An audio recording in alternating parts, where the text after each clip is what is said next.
Hello everyone, good morning, welcome back to the class. कैसे हैं आप सभी लोग? आई होप आप सभी सुरक्षित होंगे, सही होंगे अपने अपने घरों में। जैसा कि आप लोगों को पता है कि मैं जो आप लोगों को करा रही हूँ वो करा रही हूँ ट्रांसफ़र प्रॉपर्टी एक्ट 1882।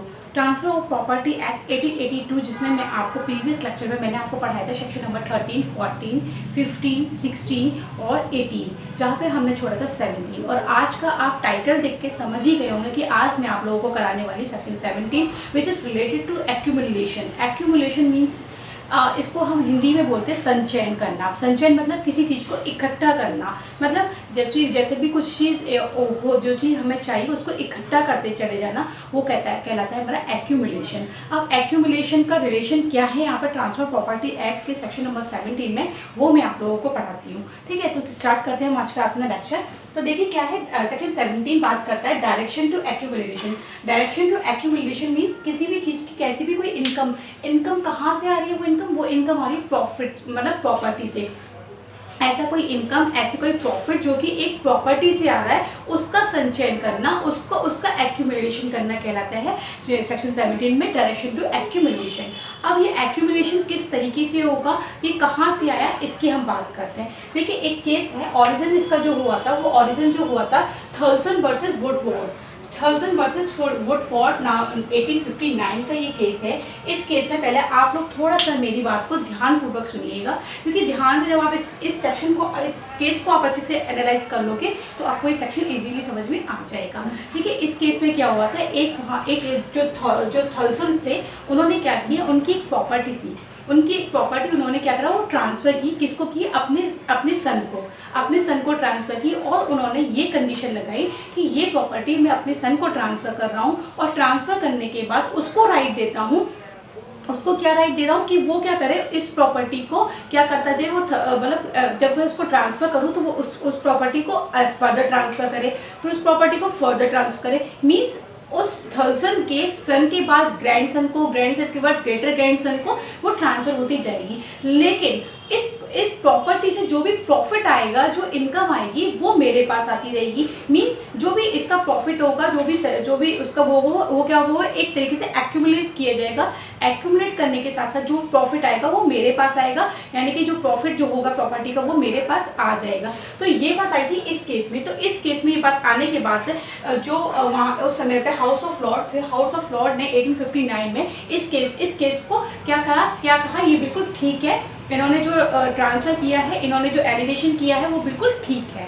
ठीक है, तो इन्होंने इस केस में इसको ठीक माना। उसके बाद आया हमारा सेक्शन 17। सेक्शन 17 क्या कहता है, 1882 में जब एक्ट बना, और तब एक्ट बनने के बाद ये बात निकल के आई कि सेक्शन 17 में इन्होंने डायरेक्शन दी। फिर डायरेक्शन क्या, क्योंकि देखिए किसी चीज़ का संचयन करना, प्रॉपर्टी का प्रॉफिट आना, वो एक बात ठीक है, लेकिन किस हद तक उसे एक्यूमुलेट करना है, उस चीज़ में इन्होंने कंडीशन लगा दी। अब वो दो कंडीशन क्या है वो मैं आप लोगों को बताती हूँ, जो बात करता है हमारा बेयर एक्ट सेक्शन 17 में। देखिए सेक्शन 17 में 2 पॉइंट इन्होंने दिए। 1 का 2 पॉइंट, ये है हमारा 1 का 2 पॉइंट है।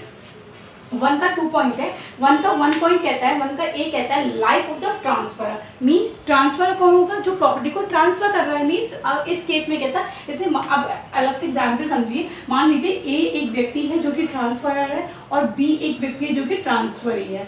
ये कौन है, ट्रांसफरर है, और ये कौन है, ट्रांसफरी है। ठीक है, ट्रांसफरी है। ठीक है, तो अब क्या हुआ, अब इन्होंने बोला कि अगर मैं कोई प्रॉपर्टी ट्रांसफ़र करूंगा तो वो प्रॉपर्टी जो मेरी ट्रांसफ़र की जाएगी वो कैसे की जाएगी। एक कंडीशन इन्होंने लगाई कि लाइफ ऑफ द ट्रांसफरर, मतलब कि जब तक कि जो ट्रांसफ़र करने वाला व्यक्ति है, जिसने प्रॉपर्टी को अंतरित किया है, उस व्यक्ति के जीवन तक, यानी कि उसकी लाइफ तक जो होगा वो यहाँ पे ट्रांसफ़र किया जा सकेगा। ठीक है, उसके बाद उन्होंने दूसरी कंडीशन लगाई, और उन्होंने बताया बी पॉइंट पे उन्होंने बताया कि a period of 18 year, note down करिएगा, ए पीरियड ऑफ 18 ईयर, कब से, from the date of the transfer, from the date of the transfer, यानी कि या तो उसकी लाइफ तक होगा, ठीक है, या कब तक होगा, या उसके जब से वो ट्रांसफ़र करेगा उससे लेके 18 साल तक। अब एग्जाम्पल से आप समझिए, मैंने आपको बताया सेक्शन, जैसे ए एक ट्रांसफर है, बी एक ट्रांसफरी है। ठीक है, ए ने एक प्रॉपर्टी ट्रांसफ़र की, जैसे मान लीजिए 1990 में, 1990 में इन्होंने एक प्रॉपर्टी ट्रांसफ़र करी, और इन्होंने कहा कि ये जो प्रॉपर्टी होगी वो 2000 तक होगी। कब तक होगी, 2000 तक। इनको जो भी एक्यूमुलेशन होगा वो कैसे आएगा, वो जो इस प्रॉपर्टी, जो ये जैसे मान लीजिए ये एक हाउस है, ये जो इन्होंने हाउस इन्होंने दिया, ये जो हाउस है ये क्या है, ये एक प्रॉपर्टी इन्होंने ए ने बी को ट्रांसफ़र करी और कहा कि 1990 में इन्होंने प्रॉपर्टी ट्रांसफ़र करी और प्रॉपर्टी ट्रांसफ़र करने के बाद इन्होंने टाइम दिया 2000 तक का। 2000 तक क्या कहा इन्होंने कहा कि 2000 तक मैं आपको ये प्रॉपर्टी में दे रहा हूँ, लेकिन इसका जो भी एक्यूमुलेशन आएगा वो सब एक्यूमुलेशन 10 साल तक कहाँ किसके पास आएगा, मेरे पास आएगा। किसके पास आएगा, मेरे पास आएगा। ठीक है, उन्होंने कहा 2000 तक ये प्रॉपर्टी का जो एक्यूमुलेशन आएगा वो मेरे ही पास आएगा। तो ठीक है, इन्होंने कहा ओके, इन्होंने प्रॉपर्टी ट्रांसफर कर दी। ठीक है, ये प्रॉपर्टी चली गई और इसके जो भी रेंट आ रहा था, प्रॉफिट आ रहा था, वो सब कहाँ जा रहा था, एक ही पास जा रहा था। अब इन्होंने कंडीशन लगाई, अब मान लीजिए कि ट्रांसफर की जो ट्रांसफर आ रहा है उसके या तो वो कह रहा है कि 10 साल तक जो आएगा वो मेरे पास आएगा, तो यानी कि जो इन्होंने कंडीशन लगाई वो वैलिड है। ठीक है, क्योंकि ये लेस देन 18 ईयर है। ठीक है, मान लिया।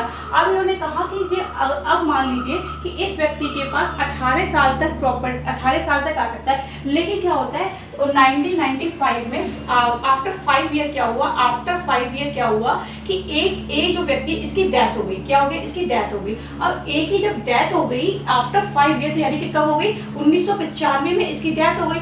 1995 में इसकी डेथ हो गई। जो इसके हेयर्स हुए होंगे, जो इसके हेयर्स होंगे, वो क्या कहेंगे, वो प्रॉपर्टी कब तक ले सकते हैं, वो प्रॉपर्टी का जो एक्यूमुलेशन होगा वो कहते हैं कि वो कब तक ले सकेंगे, वो 2000 तक ले सकेंगे, क्योंकि यहाँ पे तो वो चलो उसकी लाइफ तक तो खत्म हो गया, लेकिन अभी उनके पास एक कंडीशन बची। वो क्या कंडीशन बची कि 18 साल तक वो प्रॉपर्टी का एक्यूमुलेशन कर सकते हैं। तो 18 साल और यहाँ पे 1990 से 2000 तक, यानी कितने 10 ईयर हो रहे हैं। कितना हो रहा है यहाँ पे, 10 ईयर हो रहे हैं। अब मान लीजिए यहाँ पे 10 ईयर हो रहे हैं और यहाँ पे 18 साल है, तो लेस देन 18 ईयर है ना, लेस देन 18 ईयर है, तो ये क्या कब तक ले सकते हैं, 2000 तक।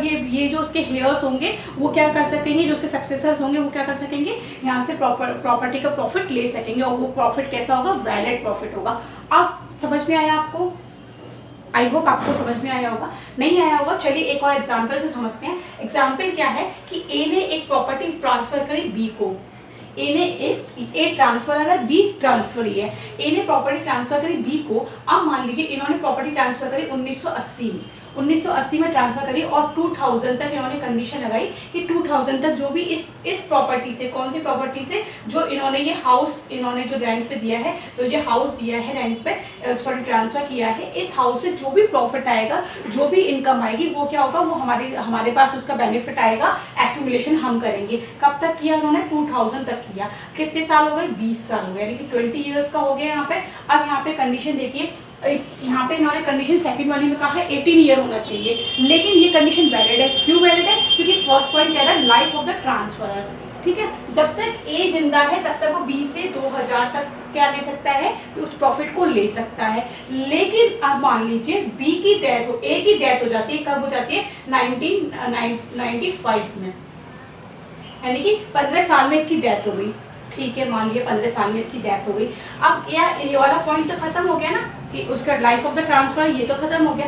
अब इसकी जो हेयर्स होंगे, इनके जो सक्सेसर होंगे, जब वो प्रॉफिट लेंगे, जब वो एक्यूमुलेट करेंगे, तो किस तरीके से एक्यूमुलेट करेंगे, तो वो कंडीशन क्या बताई उन्होंने। अब यहाँ पे बात आ रही है 20 ईयर और यहाँ पे 18 ईयर, यानी कि मोर देन 18 ईयर। लेकिन ये जो प्रॉफिट ले सकेंगे वो कब तक ले सकेंगे, 18 ईयर तक, यानी कि यहाँ पे कब तक ले सकेंगे, और 1998 तक ये ले सकेंगे, लेकिन उसके बाद ये नहीं ले सकेंगे। आई होप आप लोगों को अब जो मेरी द्वारा दी गई जानकारी समझ में आ गई होगी, समझ में आ गया होगा कि एक्यूमुलेशन किस तरीके से होगा। ठीक है, तो एक्यूमुलेशन का मैंने बता दिया, लाइफ ऑफ द ट्रांसफर होगा, a period of the 18 year from the date of the transfer. Examples आपको समझ में आ गए होंगे। ठीक है, इस केस से कोरिलेट करना होगा आपने, आप लोगों को ये चीज़ समझ में आई होगी। अब बात करते हैं सेकंड पॉइंट की। सेकंड पॉइंट कहता है ये जो 1 पॉइंट है ना, मैं उसका एक्सेप्शन हूँ। क्या कहता है कि ये जो ये 1 पॉइंट है ना, मैं इसका एक्सेप्शन हूँ, मैं इसका अपवाद हूँ। माना ये चीज़ मैं लागू करवा दूंगा, माना कि ये चीज़ ये सेक्शन सबसेक्शन 1 लागू करवा रहा है एक्यूमुलेशन को, कि एक्यूमुलेशन किस तरीके से होगा, लेकिन मैं इसका एक्सेप्शन हूँ, इसके ना होते हुए भी मैं इन वाली कंडीशन में भी इसको लागू करवा सकता हूँ। क्या कह रहा है सबसेक्शन 2? सबसेक्शन 2 कह रहा है कि मेरे पास 3 एक्सेप्शन है। क्या है, मेरे पास 3 एक्सेप्शन है। पहला एक्सेप्शन है पेमेंट ऑफ द डेट। अब मान लीजिए जैसे मैंने आपको बताया ना, ए ने ट्रांसफर करी बी को प्रॉपर्टी, ए ने ट्रांसफर करी बी को प्रॉपर्टी, तो ये जो प्रॉपर्टी है वो हाउस है कोई, मान लीजिए कोई हाउस उन्होंने ट्रांसफर किया। अब इस हाउस के ऊपर क्या है, वो डेप्ट चल रहा है। कैसा डेप्ट चल रहा है कि उसके ऊपर इस तरीके का कोई ऋण चल रहा है कि इस प्रॉपर्टी से जो प्रॉफिट आता है उससे मैं उसका ऋण चुकाता हूँ। तो जब तक ये ऋण चलेगा तो इस प्रॉपर्टी से उसको चुकाना ही पड़ेगा, यानी कि इसको एक्यूमुलेशन करना ही पड़ेगा। ठीक है, उसके बाद उन्होंने बताया provision of the partition. Provision of the partition की बात क्या आती है कि देखिए मान लीजिए बहुत बड़ा हाउस है, बहुत बड़ा घर है, उसको उन्होंने डिवाइड किया, पार्टीशन में डिवाइड किया हुआ। वो पार्टीशन ऐसा है कि उसके कुछ पार्ट का क्या हो रहा है कि जो इनकम आ रही है वो किसी और के, मतलब किसी एक बेटे के पक्ष में और दूसरी किसी एक बेटे के पक्ष में आ रही है। अब उसने पूरा हाउस ट्रांसफर कर दिया, तो उन्होंने कहा कि जिस बेटे के पक्ष में वो चीज़ आ रही है और उससे अगर वो प्रॉफिट लेना चाहता है तो उस प्रॉफिट को आपको देते रहना पड़ेगा। अगर कंडीशन ऐसी लगा दी एक्सेप्शन के रूप में, तो वो कंडीशन कैसी होगी, वैलिड कंडीशन होगी। उसके बाद उन्होंने the presumption a maintenance of the property. अब प्रिज्यूम्पशन हम इस पूरे मतलब पूरे एक्ट में हम आगे फिर पढ़ेंगे क्योंकि इंपॉर्टेंट पार्ट है प्रिज्यूम्पशन का, लेकिन आज अभी हम इसमें थोड़ा सा बता दे रहे हैं। The presumption a maintenance of the property means, presumption किस तरीके का प्रिज्यूम्पशन किया जाएगा, अगर कोई प्रॉपर्टी का ऐसी प्रिज्यूम्पशन है कि ऐसा कोई प्रॉपर्टी है जिसके ऊपर मेंटेनेंस है, यानी कि जिसका मेंटेनेंस करने का कार्य जो प्रॉफिट आता है उससे मेंटेनेंस किया जा रहा है, तो ऐसा मेंटेनेंस भी क्या होगा, वैलिड होगा। ठीक है, क्या होगा, वैलिड होगा। आई होप आप लोगों को समझ में आया होगा। डायरेक्शन टू द एक्यूमुलेशन मैंने आपको बताया, ये केस याद रखिएगा। ये केस कई बार एग्जाम्स में पूछा गया, कहाँ से इसका ओरिजिन हुआ, थॉमसन वर्सेस वुडफोर्ड 1859 में। 2 पॉइंट है लाइफ ऑफ द ट्रांसफर और a period of 18 years from the date of the transfer. Exception इन्होंने बताया 3, payment of the debt, provision of partition, the presumption and maintenance of property. ठीक है, I hope आप लोगों को समझ में आया होगा। जो मैंने आपको जानकारी दी वो आप लोगों को समझ में आई होगी। मैंने जो एज ए स्टूडेंट मैंने जो आप लोगों को समझाने की कोशिश की है वो आप लोगों को समझ में आ गई होगी। लेकिन आप लोगों को क्या करना है, इसको एक बार फिर से डायरेक्ट में पढ़ना है। पढ़ने के बाद आप लोगों को इसको देखना है कि आप जब इससे रिलेटेड कोई क्वेश्चन आते तो आप उसको सॉल्व आउट कर सकते हैं या नहीं। अगर आप पेपर किसी भी एक्ट को पढ़ने के बाद या किसी भी सेशन को पढ़ने के बाद कोई भी ऑब्जेक्टिव टाइप क्वेश्चन करते हैं, अगर उसमें कुछ प्रॉब्लम आती है तो आप लोग मेरे से डिस्कस कर सकते हैं। तब तक के लिए थैंक यू सो मच। मिलते हैं अपने नेक्स्ट लेक्चर में। हंसते रहिए, मुस्कुराते रहिए, हमेशा की तरह मैंने कहा ना, प्यार बांटते रहिए और साथ में सम्मान दीजिए, सम्मान लीजिए। Thank you so much.